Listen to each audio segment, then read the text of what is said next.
প্রিয় ছাত্রছাত্রীরা, আজ আমি তোমাদের পৌষ্টিক নালীর মধ্যে খাদ্যের পরিপাক খুব গুরুত্বপূর্ণ এই বিষয়টি নিয়ে আজ আলোচনা করব এবং এটি দুটি পর্বে আলোচনা হবে। প্রথম পর্বে এখন শুরু করছি। পরিপাক কথাটার অর্থ কি? পরিপাক হলো আমরা যে খাদ্য গ্রহণ করি সে খাদ্য হলো জটিল এবং কঠিন খাদ্য। এই জটিল ও কঠিন খাদ্য যতক্ষণ না সরলতম উপাদানে পরিণত হয় ততক্ষণ কিন্তু সেই খাদ্যের সারাংশ আমাদের শরীরে শোষিত হয় না এবং সেটা শরীরের কোনো কাজেও লাগে না।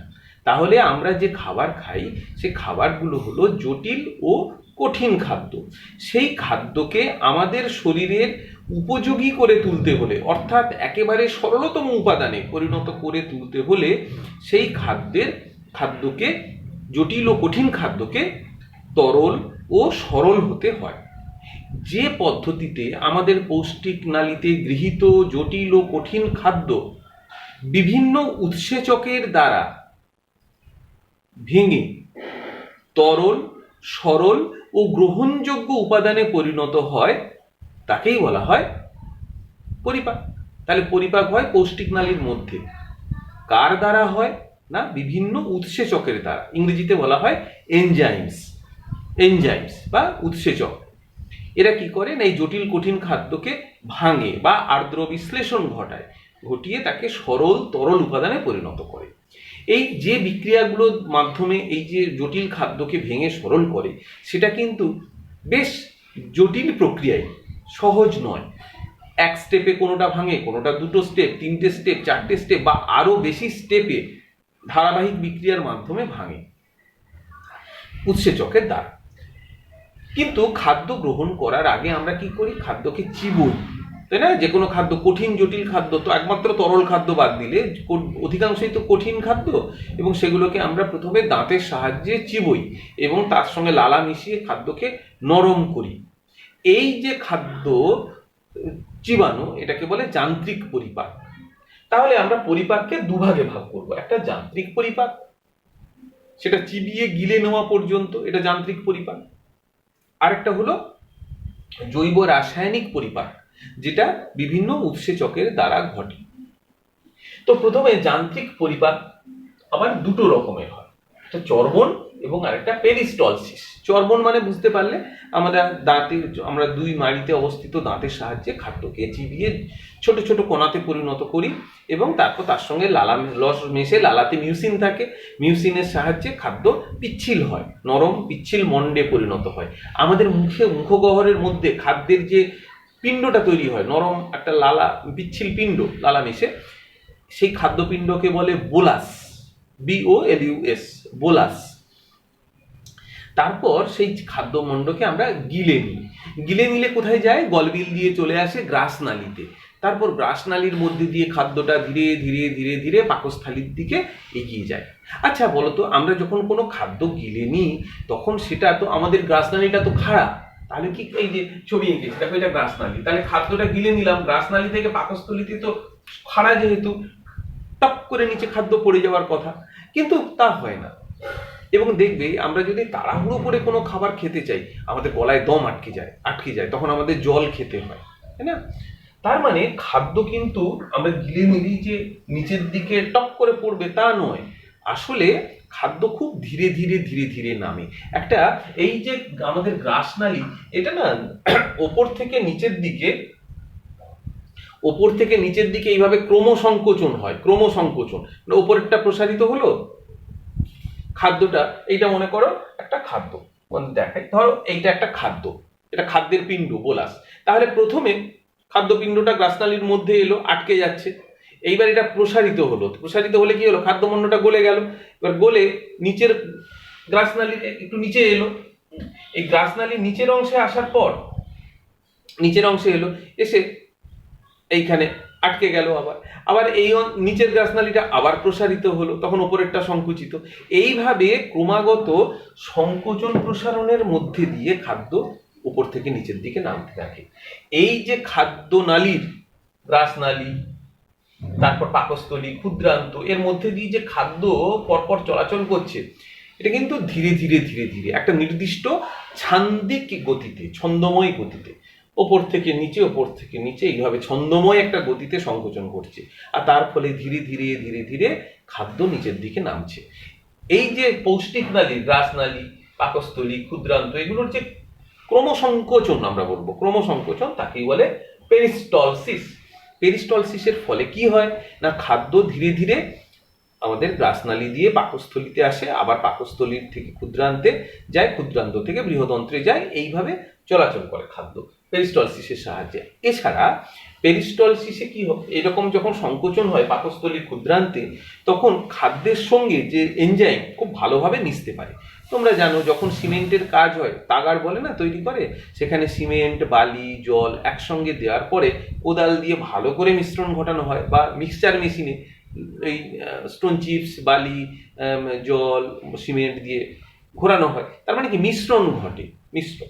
এখানেও তেমনি পেরিস্টলসিস হয় পাকস্থলী ক্ষুদ্রান্তে হলে উৎসেচকগুলো খাদ্যের সঙ্গে ভালোভাবে মিশে যায়। এইভাবে তাহলে পেরিস্টলসিস আমাদের দুটো কাজে সাহায্য করে, এক হচ্ছে খাদ্য ধীরে ধীরে পৌষ্টিক নালীর মধ্যে দিয়ে এগিয়ে যেতে সাহায্য করে, এবং খাদ্যের মধ্যে উৎসেচককে ভালোভাবে মিশতে সাহায্য করে, যাতে পরিপাক্রিয়া ভালো হয়। তাহলে আমরা পেরিস্টলসিস কি জানলাম। আমরা কানে, পেটে কান দিলে বা স্টেথোস্কোপ লাগালে একটা গুড়গুড় গুড়গুড় গুড়গুড় তোমরা আওয়াজ পাও, এটা হচ্ছে পেরিস্টলসিসের শব্দ। খাদ্যনালীর ক্রমসংকোচন হচ্ছে পেরিস্টলসিস। আচ্ছা, এবার জৈব রাসায়নিক পরিপাক। এই জৈব রাসায়নিক পরিপাক এটা ঘটে উৎসেচকের দ্বারা। তো আমাদের আগে জেনে নিই উৎসেচক কি। উৎসেচক হচ্ছে একটা রাসায়নিক পদার্থ যা প্রত্যেকটা কোষে খরিত হয়, বিভিন্ন রকমের। এবার আমাদের পৌষ্টিক নালীতে যে উৎসেচকগুলো খরিত হয় সেগুলোকে বলে পরিপাক উৎসেচক বা পাচক উৎসেচক। এবার অন্যান্য কোষে অন্য কাজের জন্য উৎসেচক খরিত হয়। অ্যাকচুয়ালি উৎসেচক হলো একটা অনুঘটক ধর্মী জৈব রাসায়নিক পদার্থ। অনুঘটক কি তোমরা জানো, বিক্রিয়ার গতিকে বাড়ায় বা কমায়, কিন্তু বিক্রিয়ার শেষে নিজে অপরিবর্তিত থাকে। উৎসেচকও তাই, প্রত্যেকটি কোষ থেকে বিভিন্ন কাজের জন্য জৈব রাসায়নিক পদার্থ যেগুলো খরিত হয়, যেগুলো বিভিন্ন বিক্রিয়াকে ঘটতে সাহায্য করে এবং বিক্রিয়াকে গতি বাড়ায় বা কমায়, কিন্তু বিক্রিয়া শেষে অপরিবর্তিত থাকে, সেগুলো হচ্ছে উৎসেচক। প্রত্যেকটা কোষেই খরিত হয়। আমাদের পৌষ্টিক নালীতে যে উৎসেচকগুলো খরিত হয় তাকে আমরা বলবো পাচক উৎসেচক। এই পাচক উৎসেচক তিন রকমের হয়। অ্যামাইলোলাইটিক উৎসেচক। অ্যামাইলোলাইটিক কাকে বলবো না, যেসব উৎসেচক শর্করা জাতীয় খাদ্যের উপর ক্রিয়া করে। শর্করা জাতীয় খাদ্য, আমরা ভাত, মুড়ি, আলু, শাকসবজি খেলাম, কিন্তু শর্করা জাতীয় খাদ্য, এর ওপর ক্রিয়া করে যেগুলো, সেগুলো হলো অ্যামাইলোলাইটিক উৎসেচক। প্রোটিওলাইটিক উৎসেচক, যেসব উৎসেচক প্রোটিন জাতীয় খাদ্যের উপর ক্রিয়া করে তাদের বলে প্রোটিওলাইটিক উৎসেচক। আমরা ডিম খেলাম, মাছ, মাংস, এইসব প্রোটিন যদি খাই, সয়াবিন, ডাল, এগুলো প্রোটিন, তাহলে এইসব প্রোটিন জাতীয় খাদ্যের উপর ক্রিয়া করে যে উৎসেচক, সেগুলোকে বলে প্রোটিওলাইটিক উৎসেচক। লাইপোলাইটিক উৎসেচক, যেসব উৎসেচক ফ্যাট জাতীয় খাদ্যের উপর ক্রিয়া করে বা চর্বি জাতীয় খাদ্যের উপরে ক্রিয়া করে, তাকে বলে লাইপোলাইটিক উৎসেচক। কোনগুলো, যে কোন কোন খাদ্য, যেমন ধরো আমরা খেলাম ঘি, মাখন, কিংবা তেল, সর্ষের তেলে রান্না হয় সেই তেল, এই যে ফ্যাট জাতীয় খাদ্য, বাদামে সর্ষের তেল, সর্ষে ফ্যাট রয়েছে, চর্বি, এইগুলোর ওপর ক্রিয়া করে লাইপোলাইটিক উৎসেচক। তাহলে তিন ধরনের যে খাদ্য, কার্বোহাইড্রেট জাতীয় বা শর্করা জাতীয় খাদ্যের উপর ক্রিয়া করে অ্যামাইলোলাইটিক, প্রোটিন জাতীয় বা আমিষ জাতীয় খাদ্যের উপর ক্রিয়া করে প্রোটিওলাইটিক এনজাইম, আর ফ্যাট বা স্নেহ জাতীয় খাদ্যের উপর ক্রিয়া করে লাইপোলাইটিক এনজাইম। বোঝা গেল তাহলে তিন রকম এনজাইম কাকে বলে। এইবার আমরা কিছু নাম জেনে নেব। আমাদের পৌষ্টিক নালীতে অনেক উৎসেচক খরিত হয়, অনেক। সব নাম তোমরা মনে রাখতে পারবে না, প্রয়োজনও নেই। গুরুত্বপূর্ণ যে উৎসেচকগুলো খরিত হয় সেইগুলো কেবল আমরা আলোচনা করব। এখন উৎসেচকগুলো কোথায় কোথায় খরিত হয়, আমরা পাচক রস পড়েছি। কোথা থেকে খরিত হয়, লালা গ্রন্থি থেকে খরিত হয়, পড়েছি আমরা। লালা গ্রন্থি, লালা রস, সেটা একটা পাচক রস। পাকস্থলী থেকে খরিত হয়, পাকস্থলীর পাক গ্রন্থি থেকে খরিত হয় পাক রস, এটাও একটা পাচক রস। আবার অগ্নাশয় থেকে খরিত হয় অগ্নাশয় রস, এটাও একটা পাচক রস। আবার ক্ষুদ্রান্তের আন্ত্রিক গ্রন্থি থেকেও খরিত হয় যে পাচক রস, তাকে বলে আন্ত্রিক রস। তাহলে চারটে জায়গা থেকে পাচক রস অর্থাৎ পরিপাককারী রস খরিত হয়। যকৃতটাকে ধরছি না, কেন না, যকৃতে কোনো উৎসেচক নেই, যকৃতে যকৃতে পাচক রস যকৃত থেকেও পাচক রস করিত হয়, কিন্তু যকৃতে কোনো উৎসেচক নেই, কেবল পিত্ত লবণ রয়েছে, এছাড়া অন্যান্য উপাদান আছে। তো সেই জন্য এটাকে আমরা পরিপাকের মধ্যে যকৃতকে আনছি না, আমরা কেবল লালা গ্রন্থি, পাক গ্রন্থি, অগ্নাশয় আর আন্ত্রিক গ্রন্থি, 4টে গ্রন্থিকে আনছি। আর সেই গ্রন্থি থেকে আমি উৎসেচকগুলোর নাম লিখেছি, যেগুলো খুব গুরুত্বপূর্ণ, এইগুলোই মনে রাখবে, আর প্রয়োজন নেই, উঁচু ক্লাসে তখন বেশি জানতে হয়। এখানে দেখো আমি লেখার সময় লাল রং দিয়ে যেগুলো লিখেছি সেগুলো হলো অ্যামাইলোলাইটিক উৎসেচক, হলুদ রং দিয়ে যেগুলো লিখেছি সেগুলো হলো প্রোটিওলাইটিক উৎসেচক, আর নীল রং দিয়ে যেগুলো লিখেছি সেগুলো হলো লাইপোলাইটিক উৎসেচক। তাহলে বুঝতে সুবিধে হবে। এখন দেখে নিই লালা গ্রন্থি থেকে যে লালারস ক্ষরিত হয় তাতে কি উৎসেচক আছে। ডায়ালিন আর মল্টেজ আমি লাল রং দিয়ে লিখেছি, অর্থাৎ এরা হলো অ্যামাইলোলাইটিক উৎসেচক।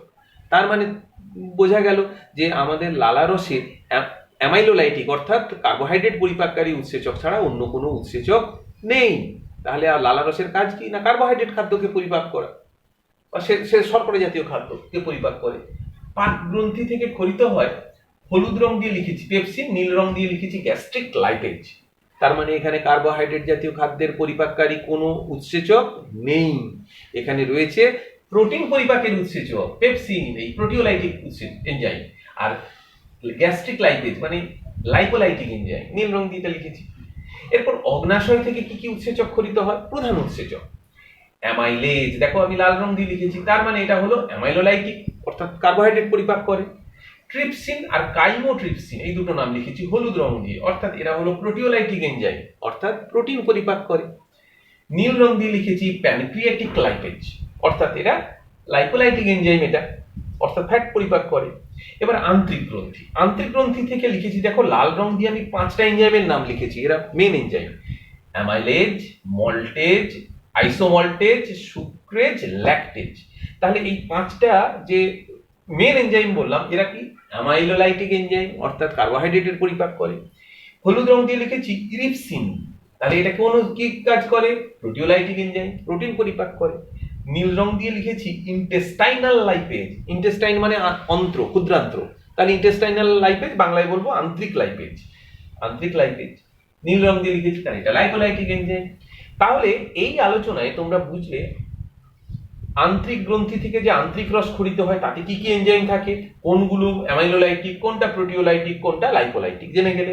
অগ্নাশয় থেকে ক্ষরিত হয় অগ্নাশয় রস, তাতে কি কি এনজাইম থাকে, কোনটা অ্যামাইলোলাইটিক, কোনটা প্রোটিওলাইটিক, কোনটা লাইপোলাইটিক জেনে গেলে।